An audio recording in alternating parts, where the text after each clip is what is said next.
প্রধানমন্ত্রীর পরে হচ্ছে প্রধান বিচারপতি, এরপরে হচ্ছে আপনার মন্ত্রী পরিষদ, এরপরে বিরোধী দলীয় নেতা। একতরফা একটা ট্যাগ দিয়ে তার উপর হামলা করে বসলেন। তার মানে আপনি যদি যোগ্য ব্যক্তিদেরকে নিয়ে আসতেন তাহলে আপনাকে আমরা সেলুট দিতে পারতাম। একটু জালিমের মতো আচরণ করে ফেলে, এটা কিন্তু শহীদদের পরিবারগুলোকে কষ্ট দিচ্ছে।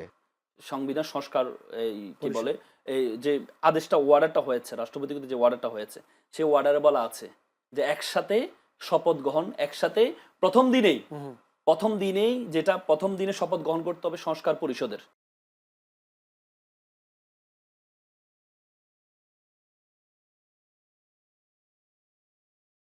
সেখানে বলা হয়েছে যে এখানে যারা নির্বাচিত হবে তারা প্রথম ৩ মাস তাদের কার্যক্রম হবে কনস্টিটিউটিভ অ্যাসেম্বলি, সংবিধান প্রণয়ন, এই কি বলে এই গণপরিষদ হবে, তাদের কাজ হবে সংবিধান প্রণয়ন করা। এলপ্পটা 1970 সালেও হয়েছে। এখানেও যে ওয়ার্ডার আছে, ওয়ার্ডার বলা আছে যে প্রথমে একই দিনে 2টা শপথ গ্রহণ করা হবে, এবং নির্বাচন কমিশন যিনি শপথ দিয়েছেন তিনি কিন্তু সংসদ সদস্যদেরকে আগের দিন 2টি লেটার পাঠিয়েছেন 2টি শপথ গ্রহণ করার জন্য। তাহলে আপনি একটি গ্রহণ করলেন যেটা আপনার জন্য উপকার, আরেকটি গ্রহণ করলেন না যেটা আপনার জন্য উপকার না। আপনি 50% ভোট পেয়ে যেটা গ্রহণ করলেন, 69% জনগণ যে দেশটা কিভাবে চলবে সেটাকে ভোট দিয়েছে সেটাকে আপনি উপেক্ষা করলেন। তাহলে আপনি আপনার মতো করে দেশ চালাবেন?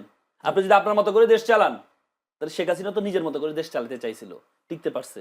পারে নাই। পুরো শক্তি, আশেপাশে সকল শক্তি তাকে সহযোগিতা করেছে, এরপর জনগণের বিপ্লবের কাছে টিকতে পারে নাই। তো সুতরাং এই যারা আছে জুলাইয়ের বিপ্লবের উপর, রক্তের উপর দাঁড়িয়ে, তারা তো সুযোগ পেয়েছে না, ওদের সুযোগটা হতো না, সুযোগটা হতো না। যারা দাঁড়িয়ে আছে তাদেরকে দায়িত্বটা নিতে হবে। জুলাইয়ের সাথে যদি আমরা গাদ্দারি করি তাহলে এই বিপ্লব আমাদেরকে খেয়ে ফেলবে। এই মুহূর্তে ছিল যে দেশ কিভাবে সামনে এগোবে, কিভাবে ব্যবসা বাণিজ্য, আমাদের বিনিয়োগ বাড়বে, কিভাবে দেশ স্থিতিশীল হবে, আইন শৃঙ্খলা পরিস্থিতি কিভাবে আমরা ওভারকাম করব, সংসদটা কিভাবে প্রাণবন্ত করা যাবে, সরকার কোথাও ভুল করছে কিনা আমরা সেগুলো ধরবো, সরকারের সমালোচনা করব, বিরোধী দল ভুল করলে সেটারও সমালোচনা করব। ওই একটা প্রেক্ষিত কিন্তু বাংলাদেশে তৈরি হয়েছিল। দেখেন আমরা এগুলোর ধারে কাছেও নাই। আমাদের সামনে নিত্য নতুন নানান উপাদান এমনভাবে ছেড়ে দেয়া হচ্ছে, এতে করে মানুষ কিন্তু কম বেশি বিভ্রান্ত হচ্ছে। আর মনে রাখা উচিত দুটা পক্ষেরই রক্তের উপর দাঁড়িয়ে কিন্তু এই পরিস্থিতিতে আমরা এসেছি। এরই মধ্যে নানান হুঙ্কার দেয়া হচ্ছে, হুঁশিয়ারি দেওয়া হচ্ছে, প্রয়োজনে আরও রক্ত দেব।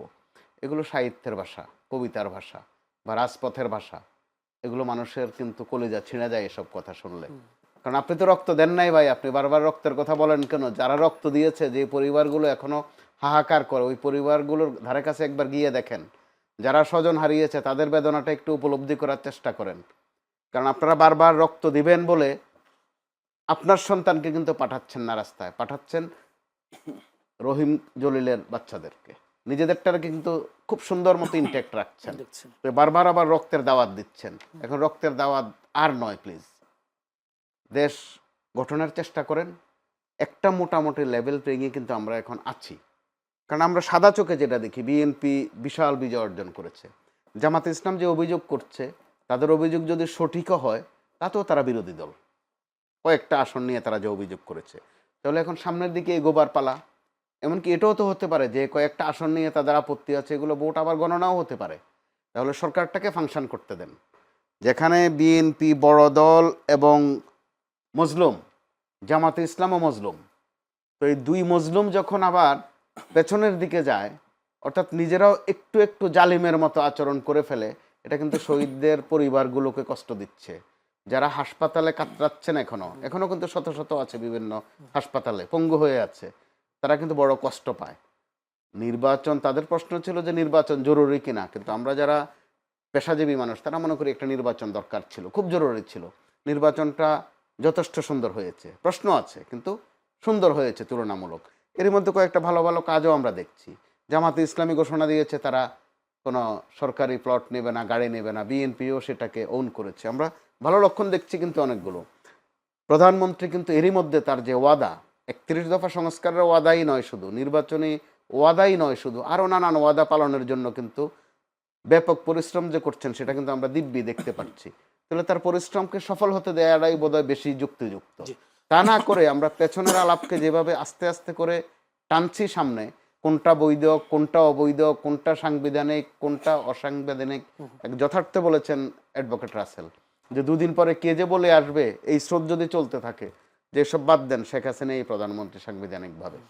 কারণ ওইদিকে যেতে বোধহয় খুব একটা সময় লাগবে না যদি আমরা এই অপ্রাসঙ্গিক আলাপে বেশি থাকি। জি, একই পরিবারের 3 জনকে হত্যার অভিযোগ প্রতিপক্ষের বিরুদ্ধে আছে এবং নিহতের সঙ্গে প্রায় 4 জন, আহত 10 জন। এই যে আধিপত্য বিস্তার, এগুলোকে আপনি মব মনে করবেন না আন্দোলন, নাকি আধিপত্য বিস্তার, কোন ক্যাটাগরিতে ফেলবেন? এগুলো সামাজিক অশান্তি মোটা দাগে। তো মবের বিষয়টা স্পষ্ট, যেহেতু মন্ত্রী মহোদয় করেছেন, বুঝে শুনেই করেছেন। ডক্টর ইউনূসের সময়টাতে সংস্কার কিছু কিছু যে হয় নাই তা নয়, কিন্তু সবচেয়ে মানুষকে ভুগিয়েছে মব, আর বেশি ভুগিয়েছে আমাদের শিল্প সেক্টরকে।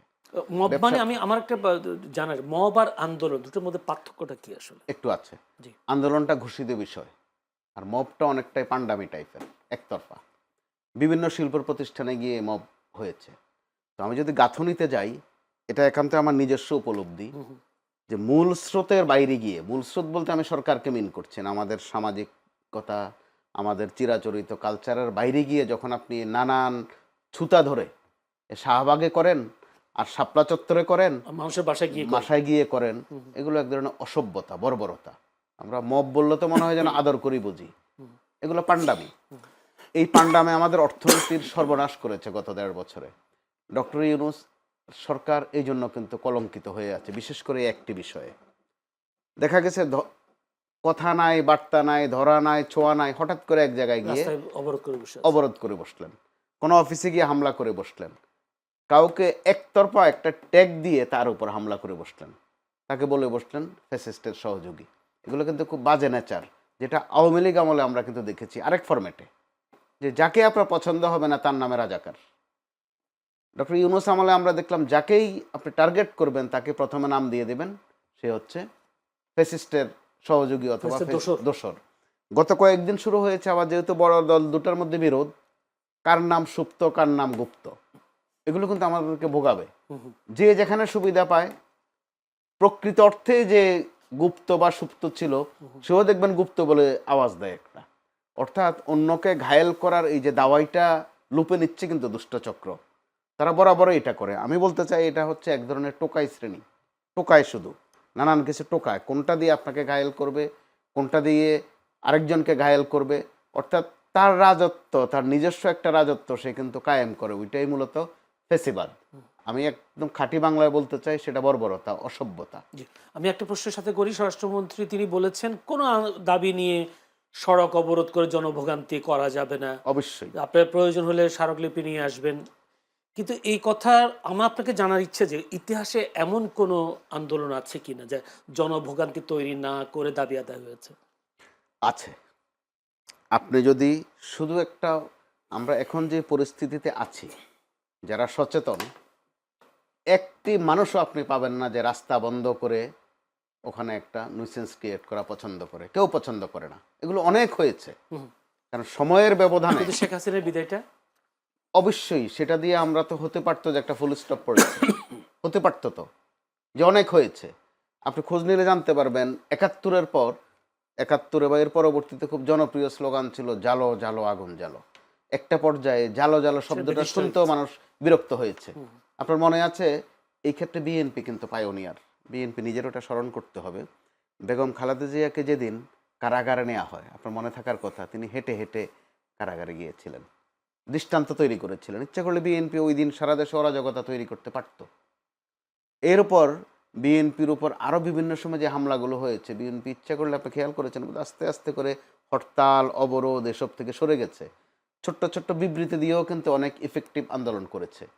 অথবা সুনির্দিষ্ট জায়গায় শেষ দিকে মনে থাকার কথা আপনার আরও বেশি করে, যখন বেগম খালেদা জিয়া কারাগারে, তারেক রহমান সাহেব লন্ডনে, বিএনপির ওই সময়ের বেশিরভাগ কর্মসূচি ছিল কিন্তু রাউন্ড টেবিল, সেমিনার, এসবের মধ্য দিয়ে। এগুলো কিন্তু ইফেক্টিভ ছিল।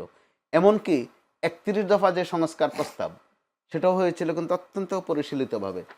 এগুলো কিন্তু অত্যন্ত ইফেক্টিভ, মানুষ এখনও লুপে নিয়েছে, এখনও আলোচনায় এগুলো আছে। সর্বশেষ তারেক রহমান সাহেবের যে নির্বাচনী প্রচারগুলো দেখেছেন, যথাসাধ্য চেষ্টা করা হয়েছে জনভোগান্তি যেন কম হয়। জামাতের আমির যেগুলো করেছেন, এগুলোর মধ্যে আমরা দেখেছি ভোগান্তি যেন কম হয়, একটা উৎসব আমেজ। নির্বাচনের নতুন একটা পদক্ষেপ আর কি। জি অবশ্যই, কালচার বদল। এরপরে সর্বশেষ এখন যেটা হচ্ছে, তারেক রহমান সাহেব খেয়াল করে দেখুন, ওনার যাতায়াতের পথে যত শর্টকাটে যাওয়া যায় ঠিক সেটাই তিনি কিন্তু করছেন। খুব একটা গাড়ি প্রটোকলের বহরও কমিয়েছেন। কমিয়েছেন। এগুলো তো ভালো লক্ষণ। তো লক্ষণ যখন ভালো হয় তখন এই মব সহ এই ধরনের খুচরা পান্ডামি অবশ্যই একটা ফুল স্টপে যাবে। আমরা ওই আশাবাদী কিন্তু হতে পারি। জি, ধন্যবাদ। কারণ একটা সময় আমি রসিকতা করে বলি, ডক্টর ইউনূসের সময় তিনি, আমরা বরাবরই দেখি যে অন্তর্বর্তী সরকার বা তত্ত্বাবধায়ক সরকার অথবা 111 টাইপের সরকার, যে তারা একটু সাহসী হয় এবং একটু কড়া হয়। ডক্টর ইউনূসের সময় 1.5 বছর আমরা দেখেছি ওখানে কিন্তু কড়াকড়ি ছিল না।